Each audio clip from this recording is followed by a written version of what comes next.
میں دبئی کے شیخ کا نمک حلال غلام تھا۔ میرے مالک کی ہر بات مجھ پر حکم کا درجہ رکھتی تھی۔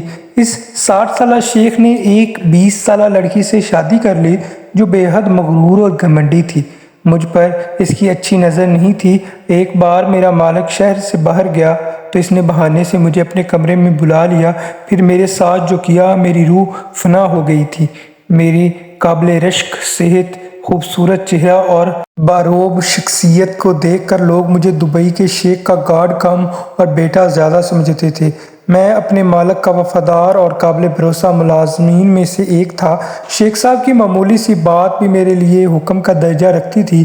میرے باپ نے تمام عمر شیخ صاحب کی نمک حلالی کی تھی۔ میری رگوں میں بھی وہی خون دوڑتا تھا۔ میں نے جب سے ہوش سنبھالا تھا شیخ صاحب کی سرپرستی میں ہی خود کو دیکھا تھا۔ میرے والد ان کے ملازم تھے اور شیخ صاحب کا شمار دبئی کے امیر ترین لوگوں میں ہوتا تھا۔ میں ان کے ملازم کا بیٹا تھا، لیکن انہوں نے مجھے کبھی ملازم کا بیٹا نہیں سمجھا تھا بلکہ اپنا بیٹا سمجھ کر پالا تھا۔ میری پیدائش پر میری والدہ انتقال کر گئیں۔ میرے والد اس وقت پاکستان آئے ہوئے تھے۔ میری والدہ کو سپرد خاک کر کے مجھے بھی دبئی لے آئے۔ میں اپنے والد کے ساتھ ہی ان کے کوارٹر میں رہتا تھا۔ شیخ صاحب نے ایک عربی عورت سے عشق کیا تھا، لیکن وہ بے وفا نکلی۔ اس کا غم انہوں نے ایسا لگایا کہ شادی ہی نہیں کی۔ میں 17 سال کا ہوا تو میرے والد بھی شوگر کے مریض تھے اور اس وجہ سے انتقال کر گئے۔ اس مشکل وقت میں بھی شیخ صاحب ہی نے مجھے سنبھالا، مجھے سینے سے لگایا، میرے آنسو کو پونجا۔ انہوں نے مجھے تعلیم دلوائی۔ ان کے ہر معاملے کو ان کے کہنے کے مطابق میں لے کر چلتا تھا۔ میری زبان سے مالک جی ہر ٹائم نکلتا تھا۔ میں ہی ان کا ڈرائیور بھی تھا اور میں ہی ان کا گارڈ بھی۔ وہ جب بھی باہر جاتے میں ان کے ساتھ ہوتا، وہ گھر پر ہوتے تو میں ان کی خدمت گزاری میں ان کے سامنے کھڑا رہتا۔ میں نے آج تک کبھی نظر اٹھا کر ان کے چہرے کی طرف نہیں دیکھا تھا۔ ان کے سامنے میری گردن ہمیشہ جھکی رہتی تھی۔ ان کی عمر 60 سال تھی اور میں 24 سال کا الڑ جوان ہو چکا تھا۔ شیخ صاحب کا شمار چونکہ دبئی کے امیر ترین لوگوں میں ہوتا تھا، اس لیے ان کے دشمن بھی بے شمار تھے۔ اس لیے وہ جب گھر سے باہر رہتے تو میں ان کے ساتھ سائے کی طرح رہتا۔ اگر ان پر حملہ ہوتا تو پہلی گولی میرے سینے پر لگتی۔ یہ میری نمک حلالی تھی۔ وہ اکثر چند ماہ بعد پاکستان اپنے گاؤں ضرور جاتے، چند دن وہاں گزارتے اور واپس آ جاتے۔ واحد ایک پاکستان تھا جہاں میں ان کے ساتھ نہیں جاتا تھا، لیکن جب وہ یہاں نہیں ہوتے تھے تو یہاں کی ساری بھاگ دوڑ میرے ہاتھ میں ہوتی تھی۔ مالک جتنے دن اپنے گاؤں میں رہتے، یہ دن میرے لیے کاٹنا بہت مشکل ہو جاتے تھے، کیونکہ مجھے ان سے بے تحاشا محبت تھی۔ ان کے بغیر میں اداس ہو جاتا تھا۔ میں نے اپنے باپ سے زیادہ محبت مالک سے کی تھی۔ اس بار جب مالک گئے تو وہ اکیلے نہیں آئے تھے، جسے وہ اپنے ساتھ لائے تھے۔ اسے دیکھ کر میرے ہوش اڑ گئے۔ گاڑی جب بنگلے میں آ کر رکی تو میں فوراً سے مالک کا سامان نکالنے کے لیے ڈگی کی طرف بڑھنے لگا، جب اچانک پچھلی نشست کا دروازہ کھلا۔ ایک 20 سالہ حسین دوشیزہ گاڑی سے باہر نکلی تھی۔ قیمتی لباس پہنے، زیور پہنے، کسی شادی بیاہ کے فنکشن کو دیکھ کر آ رہی تھی ایسا لگ رہا تھا۔ مجھے لگا مالک کی کسی رشتہ دار کی بیٹی ہوگی۔ خدا ترسی میں مالک اپنے ساتھ لے آئے ہوں گے۔ لیکن جب مالک نے اسے تعارف کروایا اور میں دنگ رہ گیا۔ مالک نے کہا، علی، یہ تمہاری مالکن ہے۔ کچھ پل کے لیے تو مالک کو دیکھتا رہ گیا تو کبھی اس کم عمر لڑکی کو، جو مالک کے کم عمر بیوی سے زیادہ بیٹی لگتی تھی۔ میں اپنی نظریں جھکا لیں، اس لیے اول تو یہ بات یقین کرنا ہی مشکل تھا کہ مالک شادی کیسے کر سکتے ہیں۔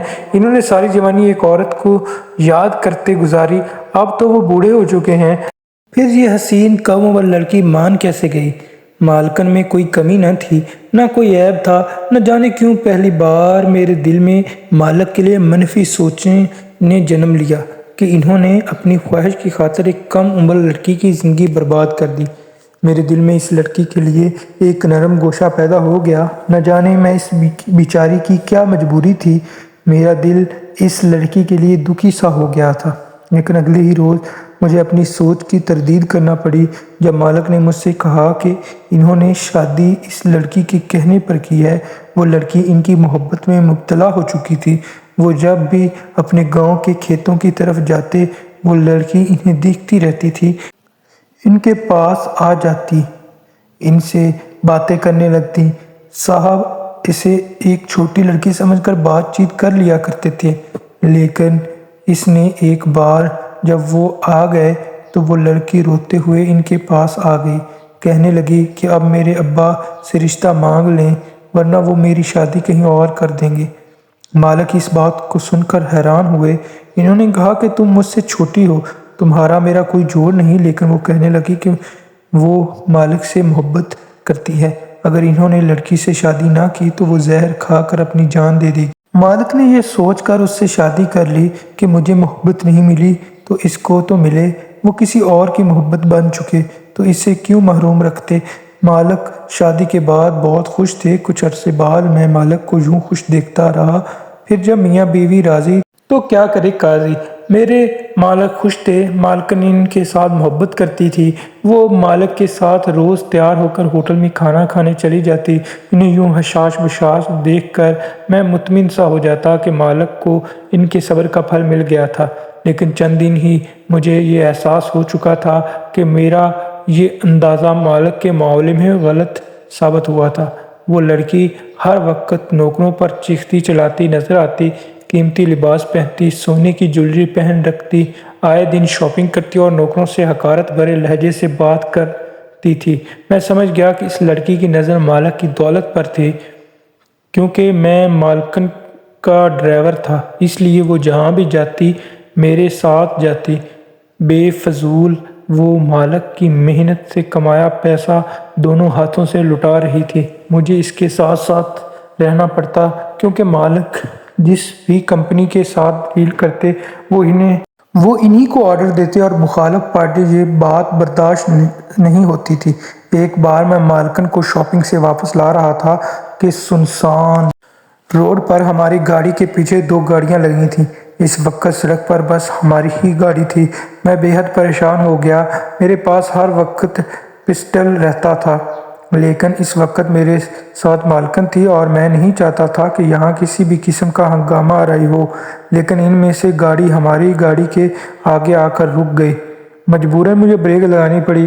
اس سے پہلے کہ وہ مالکن کو کوئی نقصان پہنچاتے، میں نے مالکن سے کہا کہ وہ سیٹ کے نیچے بیٹھ جائیں اور خود ان پر فائرنگ شروع کر دی۔ میری بات عمل کرتے ہوئے گاڑی کے نیچے بیٹھ گئی مالکن۔ ان کی رنگت اڑی ہوئی تھی، وہ بے حد خوفزدہ تھی۔ مخالف نوجوانوں نے بھی فائرنگ شروع کی۔ مالکن خوف سے چلانے لگی۔ میں نے گاڑی سٹارٹ کی اور بیک کر کے دوسری جانب نکال لی اور ساتھ ساتھ اپنا ہاتھ نکال کر فائرنگ بھی کرتا رہا۔ اسی اثناء میں میرے بازو پر گولی لگ گئی۔ میں گاڑی کی سپیڈ بہت تیز کر چکا تھا۔ مالکن نے یہ سب پہلی بار دیکھا تھا، شاید اس لیے زوروں قطار رو رہی تھی، اور پھر میرے ہاتھ سے بہتے خون کو دیکھ کر اور بھی پریشان ہو گئی۔ کچھ دیر ہی ہم ایک ویران سے علاقے میں آ گئے تھے۔ میں نے گاڑی سیدھی بنگلے کی جانب بڑھائی۔ مجھ سے مالکن کہتی رہی کہ پہلے ہاسپٹل جا کر اپنا بازو دکھاؤ، لیکن میرے لیے اس وقت مالکن کو بحفاظت گھر پہنچانا زیادہ اہم تھا۔ گاڑی بنگلے کے اندر پہنچی تو مالک مین گیٹ کے پاس کھڑے فکر والے انداز میں تھے۔ مجھ پر حملے کی خبر ان تک پہنچ چکی تھی۔ گاڑی گیراج میں رکتے ہی مالکن نیچے اتری اور مالک کے گلے لگ کر رونے لگی۔ مالک نے انہیں تسلی دی۔ انہیں فکر میری تھی، فوراً سے میرے پاس آئے۔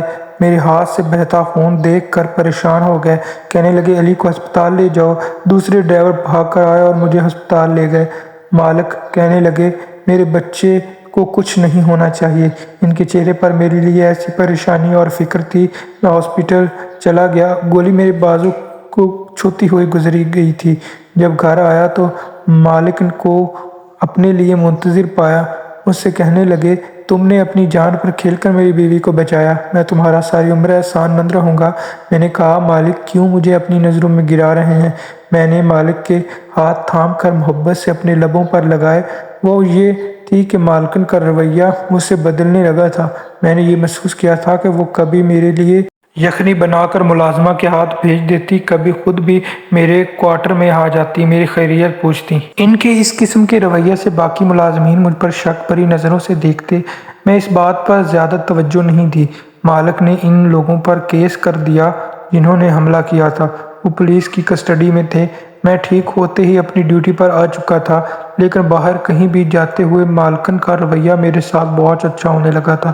لیکن جو بات مجھے پریشان کر رہی تھی وہ یہ تھی کہ وہ مجھے عجیب نظروں سے دیکھنے لگی تھی۔ اس کی نظروں میں الجھنے لگا تھا۔ نہ ایک بار تو اس لڑکی نے حد کر دی۔ وہ شاپنگ کرنے کے لیے گاڑی میں پیچھے بیٹھنے کی بجائے میرے ساتھ فرنٹ سیٹ پر بیٹھ گئی۔ میں حیرت سے اسے دیکھنے لگا۔ میں نے کہا مالکن پیچھے جا کر بیٹھیں، میں ڈرائیور ہوں، آپ کا مالک نہیں۔ لیکن میرے حواس اس وقت اڑے جب اس لڑکی نے میرا ہاتھ پکڑ لیا۔ میں حیران رہ گیا۔ مجھے کہنے لگی مجھے تمہیں اچھے لگتے ہو، میں تم سے محبت کرنے لگی ہوں۔ بات کچھ ایسی غیر متوقع تھی کہ میرا بے اختیار ہاتھ اس لڑکی پر اٹھ گیا۔ میں نے کہا شرم نہیں آتی تمہیں ایسی بات ایک نوکر سے کرتے ہوئے؟ تم میرے مالک کی بیوی ہو اور مالک کے نکاح میں ہو، تم کیسے ان کے ساتھ بے وفائی کر سکتی ہو؟ آئندہ اپنی حد میں رہنا۔ میں نے تمہیں مالک کے علاوہ کسی کے ساتھ دیکھا تو گولی مار دوں گا۔ اب جاؤ اور پیچھے جا کر بیٹھو۔ میں اس وقت اس قدر غصے میں تھا کہ ضبط کرنا مشکل تھا۔ میرے ہوتے ہوئے میرے مالک کو کوئی دھوکہ دے تو کیسے یہ ہو سکتا ہے؟ میں نے جب اسے ڈانٹا تو وہ اٹھ کر پچھلی نشست پر بیٹھ گئی۔ اس کے بعد جو کچھ اس نے میرے ساتھ کیا، میرے پاس وہ لفظ نہیں کہ میں اپنی اذیت کو بیان کر سکوں۔ اگلے روز مالک کو پاکستان چند دن کے لیے جانا تھا۔ ان کی خواہش تو یہ تھی کہ ان کی بیوی بھی ان کے ساتھ واپس جاتی، لیکن اس نے جانے سے صاف انکار کر دیا۔ مالک نے کہا کہ مالکن کا خیال رکھنا۔ اچانک ایک دن کوارٹر میں ملازمہ آئی اور مجھ سے کہنے لگی تمہیں مالکن بلا رہی ہیں۔ میں اٹھ کر لان میں چلا گیا۔ وہ بڑے غصے سے صوفے پر بیٹھی تھی۔ کہنے لگی گھر کی صفائی کرو۔ میں اس غیر متوقع سی بات پر حیرت سے اسے دیکھنے لگا۔ میں اس کا خاص ملازم تھا اور وہ عورت مجھے ملازمین کے ہوتے ہوئے صفائی کا کہہ رہی تھی۔ میں نے کہا یہ کام میرا نہیں ہے، یہ میری بات پر وہ چلا کر بولی کہ میں اس گھر کی مالکن ہوں، اس لیے میرے بات ماننا تمہارا کام ہے۔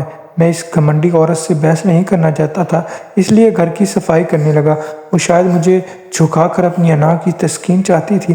میں نے بھی گھر کی صفائی کر دی، لیکن چونکہ یہ کام میرا نہ تھا اس لیے مجھے اس کام میں کافی دقت محسوس ہوئی تھی۔ وہ وہی صوفے پر بیٹھ کر مجھے دیکھتی رہی۔ کہنے لگی شیخ صاحب جب تک واپس نہیں آتے تم گھر کے اندر گیسٹ روم میں سو گے۔ اس کی یہ بات تو میں کبھی بھی نہیں مان سکتا تھا۔ میں نے صاف انکار کر دیا۔ وہ میرے پاس آ کر غصے سے سرخ آنکھیں دکھا رہی تھی، میری آنکھوں میں گڑ کر نہایت غضبناک لہجے میں بولی نوکر ہو اس لیے اپنے اوقات مت بھولو، میری بات کی کوئی مخالفت کرے میں برداشت نہیں کروں گی۔ پھر اپنے ہاتھ میں پکڑے موبائل سے مالک کو فون کر کے کہنے لگی آپ کو میری کوئی پرواہ نہیں ہے۔ آپ جانتے ہیں اس واقعے کے بعد مجھے کتنا خوف آتا ہے، ایسا لگتا ہے وہ لوگ میرے گھر پر حملہ کر دیں گے، اس لیے علی سے کہیں کہ جب تک آپ نہیں آ جاتے وہ گھر کے اندر سویا کریں تاکہ اگر کوئی چور اچکا اندر آ جائے تو مجھے بچا سکے۔ مجھے تو صاف انکار کر دیا علی نے، میری بات کی تو اس گھر میں کوئی اہمیت نہیں ہے۔ مجھے آپ کے ملازمین آپ کے پیچھے غریب کسان کی بیٹی سمجھ کر برا رویہ اختیار کرتے ہیں، مجھے مالکن کا درجہ ہی نہیں دیتے۔ یہ کہہ کر اس نے فون مجھے تھما دیا۔ اس کے دوغلے چہرے کو اور میں دیکھ کر حیران ہوا۔ میں نے فون کان سے لگایا تو مالک نے مجھ سے کہا کہ تم گھر کے اندر سویا کرو اور صنوبر کی بات کو کبھی مت ٹالنا، وہ کم عمر ہے، نادان ہے، پہلی بار اس نے ٹھاٹ باٹ دیکھے ہیں اس لیے اسے روب جمانا پسند ہے۔ میں نے کہا جی مالک جو آپ کا حکم، لیکن یہ بات یہاں تک ختم نہیں ہوتی۔ اس لڑکی نے میرا جینا حرام کر دیا، کبھی مجھے کہتی جا کر میرے چائے بناؤ، کبھی میرے کمرے کی صفائی کرو، کبھی کہتی کہ میرے سامنے سر جھکا کر کھڑے رہو، تم میرے غلام ہو۔ میں اس لڑکی کی حرکتوں سے تنگ آ چکا تھا، لیکن سب برداشت کر رہا تھا۔ وہ مجھے جو کچھ کہتی وہی کر رہا تھا۔ ایک رات اس لڑکی نے حد ہی پار کر دی۔ میں گیسٹ روم میں سو رہا تھا جب مجھے یہ لگا کہ میرے کمرے میں کوئی داخل ہوا ہے۔ پہلے گمان مجھے کسی چور کا ہوا تھا۔ میری نیند اتنی پکی نہیں تھی کہ بے خبر سویا رہتا۔ میں فوراً اٹھ کر بیٹھ گیا، لیکن جیسے ہی میں نے لیمپ کھولا تو اس لڑکی کو اپنے سامنے دیکھ کر مجھے حیرت ہوئی۔ وہ اپنے آرام دہ لباس میں کھلے بالوں کے ساتھ میرے کمرے میں کسی ارادے سے آئی تھی۔ مجھے سمجھنے میں دیر نہیں لگی تھی۔ میں نے اس کو کہا کہ یہاں سب واپس لوٹ جاؤ، سمجھی، لیکن وہ میرے پاس آ گئی اور میرے سامنے ہاتھ جوڑ کر کہنے لگی میرے بس میں نہیں ہے علی، میں تم سے محبت کرنے لگی ہوں، مجھے اپنا لو،